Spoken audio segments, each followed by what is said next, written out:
ನಮ್ಮ Sahyadri news channel ಅನ್ನು YouTube, Facebook ಹಾಗೂ ಇನ್ಸ್ಟಾಗ್ರಾಂನಲ್ಲಿ ನೋಡಿ. ಸಬ್ಸ್ಕ್ರೈಬ್, ಲೈಕ್ ಮತ್ತು ಶೇರ್ ಮಾಡಿ ಪ್ರೋತ್ಸಾಹಿಸಿ. ಪದೇ ಪದೇ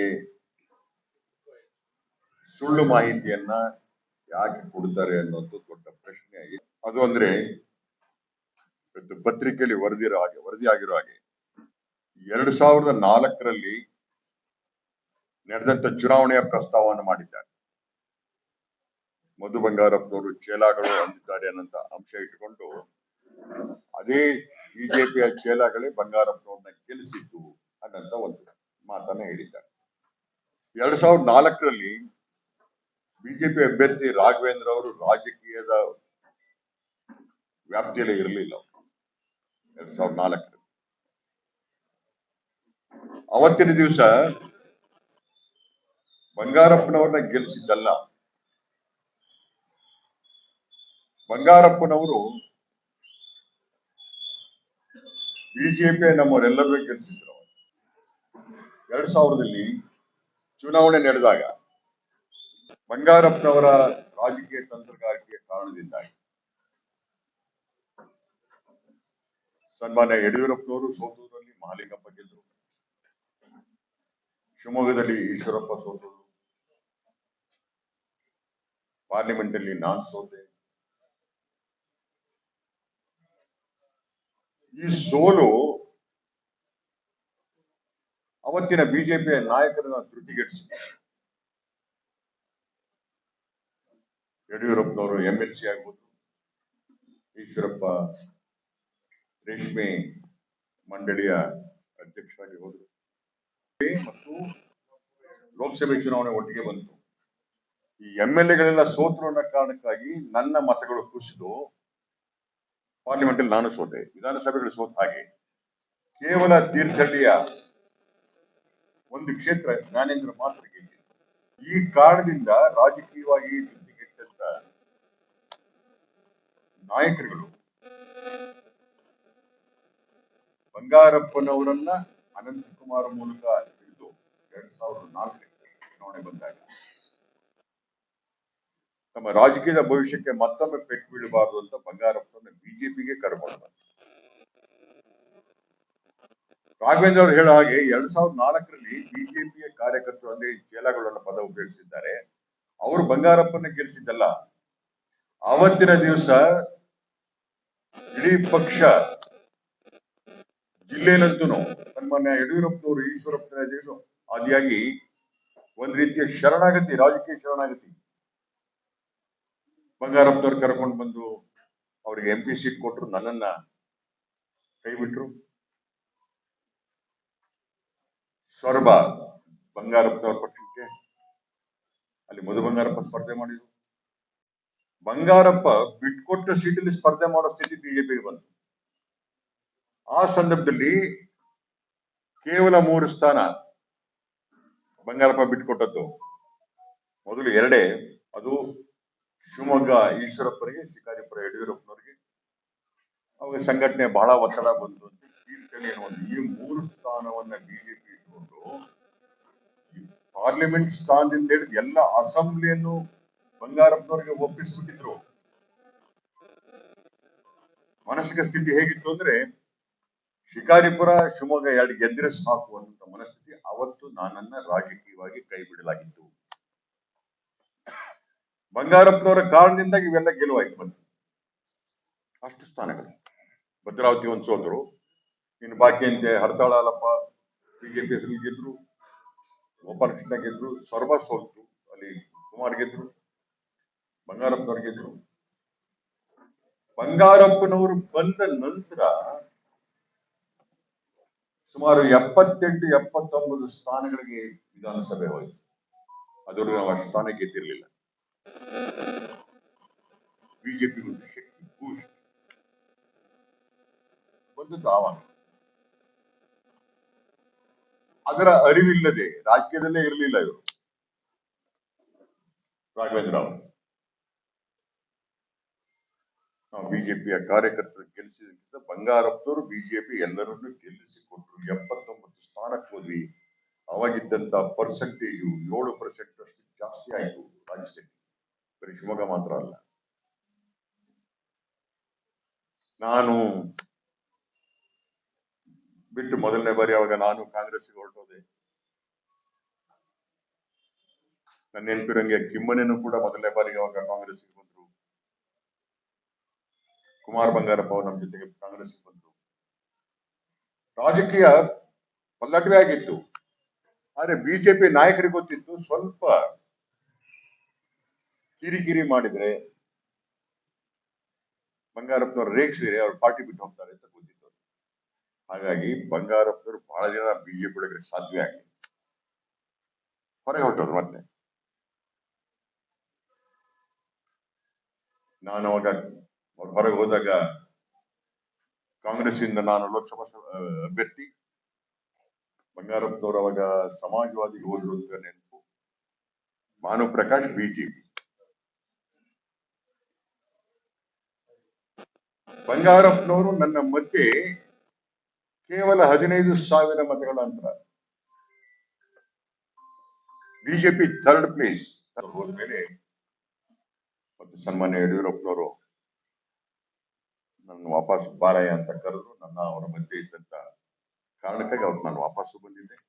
ಅವತ್ತರಿಗೆ ಅಶ್ಯೂರ್ ಮಾಡಿದ್ರು, ನೀನೇ ಮತ್ತೆ ಮುಂದಿನ ಲೋಕಸಭಾ ಅಭ್ಯರ್ಥಿ ಅಂತ.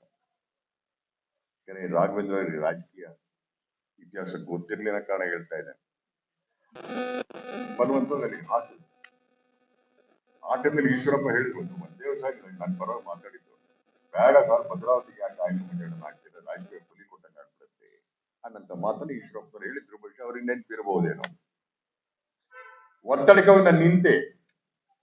ಒಂದು ಕಾರ್ಯಕರ್ತರು ಸಭೆ ಮಾಡಿದಾಗ ಒಂದ್ಸರಿ ಬಂದಿದ್ ಬಿಟ್ರೆ ಯಾವ ನಾಯಕರು ಕೂಡ ಅಲ್ಲಿ ಬರಲೇ ಇಲ್ಲ. ಪಕ್ಷದಿಂದ ಹಣ ಕೊಡ್ತೇವೆ ಅಂತ ಕೊಡ್ಲಿಲ್ಲ. ರುದ್ರೇಗೌಡರು ಇನ್ನೂ ಇದ್ದ, ರುದ್ರೇಗೌಡರು ಸಿಕ್ಕರೆ ಕೇಳಿ, ಅವತ್ತೊಂದು 10 ಲಕ್ಷ ರೂಪಾಯಿ ನಾನು ರುದ್ರೇಗೌಡರು ಕೊಟ್ಟು ಚುನಾವಣೆಗೆ ಸಾಲಗಾರಾಗಿ ಬಂದ್ಬಿಡ್ತಾ ಇದ್ದೆ. ಆಮೇಲೆ ಅನ್ನಿಸ್ತು ನಾನು ಸೋತ ಮೇಲೆ ಮುಂದಿನ ಲೋಕಸಭಾ ಅಭ್ಯರ್ಥಿಯ ಕ್ಲೈಮ್ ತಪ್ಸಕ್ಕೋಸ್ಕರ ಅಸೆಂಬ್ಲಿಯಲ್ಲೇ ಸೋತ್ಬಿಟ್ರೆ,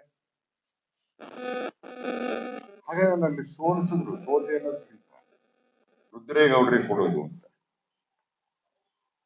ಆಯ್ತು ಅಂತ ನಾನು ಒಬ್ಬರು. ಇದೇ ಈಶ್ವರಪ್ಪನವರು ಶಂಕರಮೂರ್ತಿ ರುದ್ರೇಗೌಡ ಎಲ್ಲಿದ್ದಾರೆ ಅಂತ ಹುಡುಕಿ ಕರ್ಕೊಂಡೋಗಿ ಬೆಸೆಟ್ ಕಾಲೇಜಿಗೆ ಕೂರಿಸ್ಕೊಂಡು, ರುದ್ರೇಗೌಡರಿಗೆ ಹೇಳ್ಬಹುದು ಕೇಳಿ, ಅವ್ರ ಬಾಯಲ್ಲೆಲ್ಲ ಸ್ವೀಟ್ ತುರುಕಿದ್ರು. ಯಾತಕ್ಕೆ ಅಂತ ರುದ್ರೇಗೌಡರಿಗೆ ಅರ್ಥ ಆಗ್ತಾ ಇತ್ತು. ತಗಳಯ ನೀನು ಯಾಕೆ ಹೇಳ್ತಿ ತಿನ್ನು, ತಿಂದಾಯ್ತು. ಅದೃಷ್ಟ ನೀನು ಡೆಲ್ಲಿಗೆ ಹೋಗ್ತಾ ಇದೀಯ, ಯಾಕೆ ಸುಮ್ಮನೆ ಡೆಲ್ಲಿಗೆ ಪಾಪ ಫ್ಯಾಕ್ಟ್ರಿ ಅಂತ ಹಿಡ್ಕೊಂಡ್ ಬಂದ್ಬಿಟ್ಟಾರ. ಪಾರ್ಲಿಮೆಂಟ್ ಕ್ಯಾಂಡಿಡೇಟ್ ಏನ್ ಹೇಳ್ಬೇಕು ಅರ್ಥ ಆಗಿ. ಸಾಯಂಕಾಲ ಸ್ಥಳೀಯ ಪತ್ರಗಳೆಲ್ಲ ಮುಂದಿನ ಅಭ್ಯರ್ಥಿ ರುದ್ರೇಗೌಡರು ಅಂತ ಪ್ರಚಾರ ಕೊಟ್ಟು ಅಲ್ಲಿಗೆ ಆಯನೂರು ಮಂಜುನಾಥ್ ಅವ್ರನ್ನ, ಯಾರನ್ನ ಫಲಾನುಭವಿ ಅಂತ ಕರೀತಾರಲ್ಲ, ನನಗೆ ಸಿಕ್ಕ ಫಲ ಅದು, ನನ್ನನ್ನ ಕೈ ಬಿಡ್ಲಾಗಿತ್ತು. ರಾಘವೇಂದ್ರನ ಹೆಸರು ಚಲಾವಣೆ ಬರಕ್ ಶುರುವಾಯ್ತು. ನಂಗೆ ಹೋಯ್ತು. ರುದ್ರೇಗೌಡರು ಬಂದ್ರು. ಇದೇನು ಅಂತ ಯೋಚನೆ ಮಾಡ್ಬೇಕಾದ್ರೆ ಪತ್ರಕರ್ತರು ಕೇಳಿದ್ರು, ತುಮಕೂರದ್ರಲ್ಲೆಲ್ಲೋ, ದೇವರಾಣೆ ನನ್ನ ಮಗ ನಿಲ್ಲುವುದಿಲ್ಲ ರಾಘವೇಂದ್ರ. ಸಾಯಂಕಾಲಕ್ಕೆ ಶಿವಮೊಗ್ಗ ಬಂದು ನನ್ನ ಒಪ್ಸಿದ್ರು. ನಾನೇ ಅವ್ರ ಹೆಸರು ಹೇಳಬೇಕು ಅಂತ ಗಿರೀಶ್ ಪಟೇಲ್ ಅವ್ರ ಅಧ್ಯಕ್ಷರು. ಜಿಲ್ಲೆಯಿಂದ ಹೆಸರು ಕೂಡ ರೆಕಮೆಂಡ್ ಆಗಿರ್ಲಿಲ್ಲ ರಾಘವೇಂದ್ರ ಅವರು, ಜಿಲ್ಲೆಯಿಂದ ಹೆಸರು ಕೂಡ. ಯಾಕೆಂದ್ರೆ ಅವರು ಶಿಕಾರಿಪುರದ ಪುರಸಭಾ ಸದಸ್ಯ, ಯಾರಿಗೂ ಗೊತ್ತಿರಲಿಲ್ಲ. ಅವರು ಇದು ಅನ್ನೋನ್. ಆ ಪುರಸಭೆ ಚುನಾವಣೆನವ್ರಿಗೆ ನೆನಪು ಮಾಡಿಕೊಡ್ತೇನೆ. ಅವನ್ನ ನಿಲ್ಲಿಸ್ಬೇಕು ಅಂತ ಆದಾಗ ಯುನಾನಿಮಸ್ ಮಾಡಕ್ ಪ್ರಯತ್ನ ಮಾಡಿದ್ರು. ನಾನು ಆ ಚುನಾವಣೆಗೆ ಅಲ್ಲಿ ಹೋಗಿದ್ದೆ. ಯುನಾನಿಮಸ್ ಮಾಡಬೇಡಿ, ಒಂದು ಡಮ್ಮಿ ಕ್ಯಾಂಡಿಡೇಟ್ ಅವರು ಹಾಕಿ ಎಲೆಕ್ಷನ್ ಗೆದ್ದಂಗ್ ಮಾಡಿ, ಚುನಾವಣೆ ಗೆಲ್ಲಿಸೋದಕ್ಕೆ ಹಾಗೆ ಮಾಡಬೇಡಿ, ಕೆಟ್ಟ ಹೆಸರು ಬರುತ್ತೆ. ಪುರಸಭಾ ಸದಸ್ಯ ಅವರು ದೇವರಾಣೆ ನಿಲ್ಲಲ್ಲ ಅಂತ ಹೇಳಿ ಕರ್ಕೊಂಡ್ಬಂದು ಕೊನೆಗೆ ರುದ್ರೇಗೌಡರು ಇಲ್ಲಿ ನಮ್ಮ ಕುಟುಂಬ ಜೊತೆಗೆ ಮಾತನಾಡಿ ಫ್ಯಾಕ್ಟರಿಯ ಜವಾಬ್ದಾರಿಗಳನ್ನ ಇನ್ನೊಬ್ಬರಿಗೆ ವಹಿಸಿ ಹೇಳಿ ಆಗುತ್ತೆ. ನಮ್ಮ ಸಂಬಂಧಿಕರನ್ನ, ಸ್ನೇಹಿತರನ್ನ ಸಮಾಲೋಚನೆ ಮಾಡಿ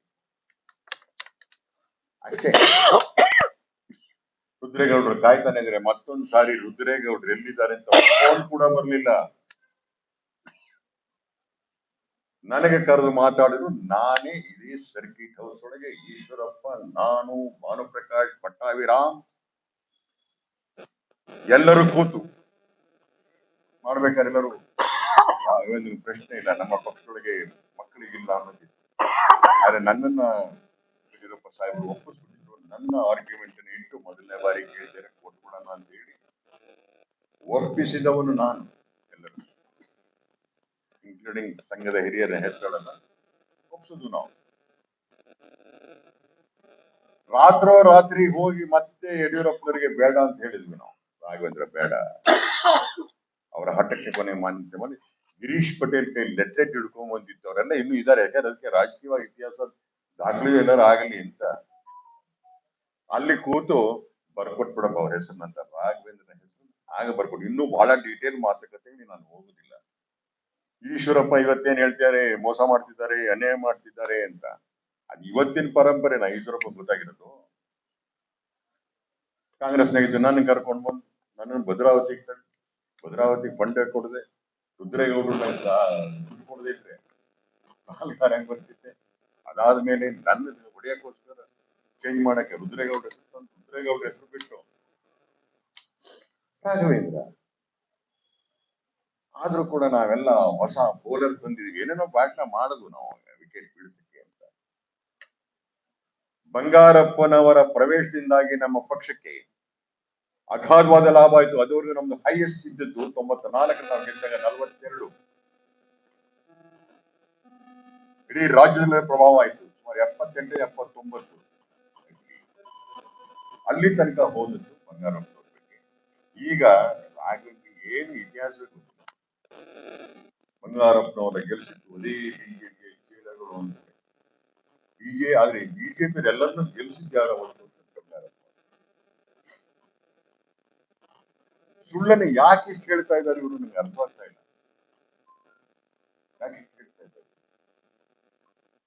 ಆಯ್ತು, ಚೇಲ ಅಂದ್ರೆ ನಾನು ಹೇಳ್ತೀನಿ, ಚೇಲ ಅನ್ನೋ ಪದ ಅರ್ಥವೇ ಗೊತ್ತಿದೆ. ಅದು ಯಾಕೆ ಬಹಳ ಅಪಮಾನ ಅನ್ನೋ ತರ ಮಾತಾಡ್ತಿದ್ದಾರೆ? ಅಪಮಾನ ಅನ್ನೋ ತರ ಶಿಷ್ಯನ ಹಿಂದಿ ಪದ ಅಂತ ನಾನು ಹೇಳ್ತಾ ಇದ್ದೇನೆ. ಯಾರಿಗೂ ಕಾರ್ಯಕರ್ತರು ಅವಮಾನ ಮಾಡುವಂತ ಪ್ರಶ್ನೆ ಇಲ್ಲ. ರಾಘವೇಂದ್ರ ಅವರೆಲ್ಲೋ ಸ್ವಲ್ಪ ತಪ್ಪಿಪಾದಂಗೆ ಕಾಣಿಸ್ತಾ ಇದ್ದಾರೆ, ಅದಕ್ಕೆ ಏನೇನೋ ಮಾತಾಡ್ತಾ ಇದ್ದಾರೆ.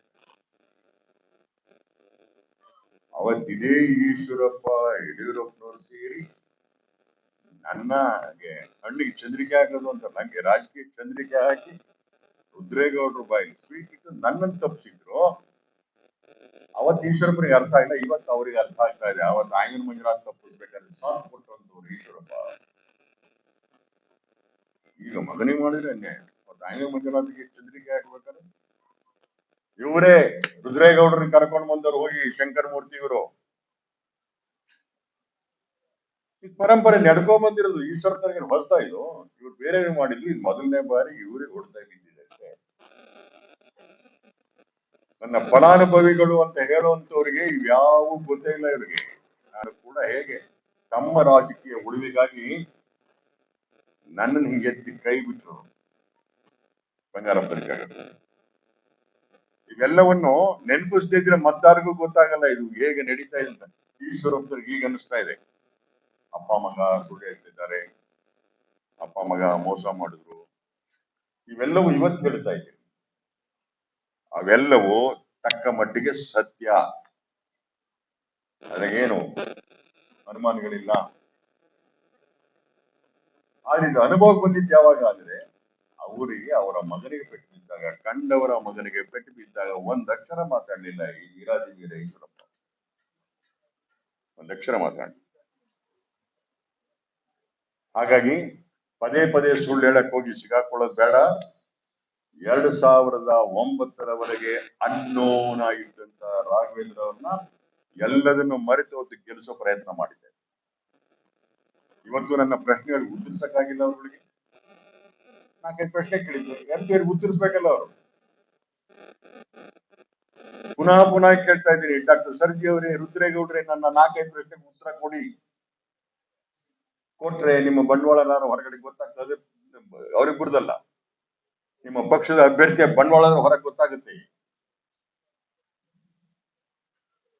ಅನಂತ ವಿನಂತಿಯನ್ನು ಮಾಡ್ತಾ ತಪ್ಪು ಹೇಳಿದ್ದಾರೆ ಇವರು, ಅದನ್ನು ಸರಿಪಡಿಸಕ್ಕೋಸ್ಕರ ಇವತ್ತೇನು ಹೊಸದಾಗಿ ಯಾರೋ ಜಾತ್ರೆ ಮಾಡ್ಕೊಂಡು ಹೋಗಿ ಬಂದ್ರೆ ಗೀತಾ ಶಿವರಾಜ್ಕುಮಾರ್ ಹೇಳ್ತಾರೆ, 2ನೇ ಬಾರಿ ಸ್ಪರ್ಧೆ ಮಾಡ್ತಿದ್ದಾರೆ. ಅವತ್ತು ತಂದೆ ಹೆಗಲ ಮೇಲೆ ಜಾತ್ರೆ ಬಂದ ರಾಘವೇಂದ್ರನಿಗೆ 2009 ಯಾವ ಅನುಭವ ಇತ್ತು, ಯಾವ ಕಾಮಗಾರಿ, ಯಾವ ಕೆಲಸಗಳನ್ನು ಮಾಡಿದ್ರು. ಮೈಸೂರು ಮಹಾರಾಜನ ಕರ್ಕೊಂಡು ಬಂದು ಇಳಿಸಿಲ್ವೇ? ಏನ್ ಅನುಭವ ಇದೆ, ಬಿಸಿಲೇ ನೋಡಿಲ್ಲ ಅವರು. ಹಾಗಾಗಿ ರಾಜಕಾರಣದಲ್ಲಿ ಅವತ್ತ ಕಾಲ್ಗಟ್ಟದಾಗ ಯಾರು ಇರ್ತಾರೋ ಅವ್ರು ಹಾಕಿರ್ತಾರೆ. ಅಭ್ಯರ್ಥಿ ಬಗ್ಗೆ ಬಹಳ ಮಾತಾಡಿದ್ರೆ ತಮ್ಮದು ಇದೇ ಸ್ಥಿತಿ ಇತ್ತು. ಅದಾದ್ರೂ ಒಂದು ರಾಜಕೀಯ ಕುಟುಂಬ. ಇಂದಿರಾ ಗಾಂಧಿನ ಗೆಲ್ಲಿಸ್ಕೊಟ್ಟಿದ್ರು ಅಂತ ಇಂದಿರಾ ಗಾಂಧಿಯವರು ಬಹಳ ಋಣಿಯಾಗಿದ್ರು ಬಂಗಾರಪ್ಪನವರಿಗೆ. ನಾನು ಇತ್ತೀಚೆಗೆ ಹೋದಾಗ ಅವ್ರ ಮನೆ ಬಂದು ಫೋಟೋ ನೋಡಿ, ಸರ್ಕಿಟ್ ಹೌಸ್ ಅಲ್ಲಿ ಬಂದಿದ್ದಾರೆ ಇಂದಿರಾ ಗಾಂಧಿಯವರು, ಬಂಗಾರಪ್ಪನವರು ಇದ್ದಾರೆ. ಆ ತೊಡೆ ಮೇಲೆ ಕೂತ್ಕೊತಿರೋ ಒಂದು ಫೋಟೋ ಇದೆ, ಅದೇ ಗೀತಾ ಶಿವರಾಜ್ಕುಮಾರ್. ಆ ಕುಟುಂಬ ಇದೆ. ಬಹಳ ಮಾತಾಡೋದು ಬೇಡ. ಈ ಸಾರಿ ಖಚಿತವಾಗಿ ಈ ಚುನಾವಣೆಯನ್ನ ಗೆಲ್ತೇವೆ.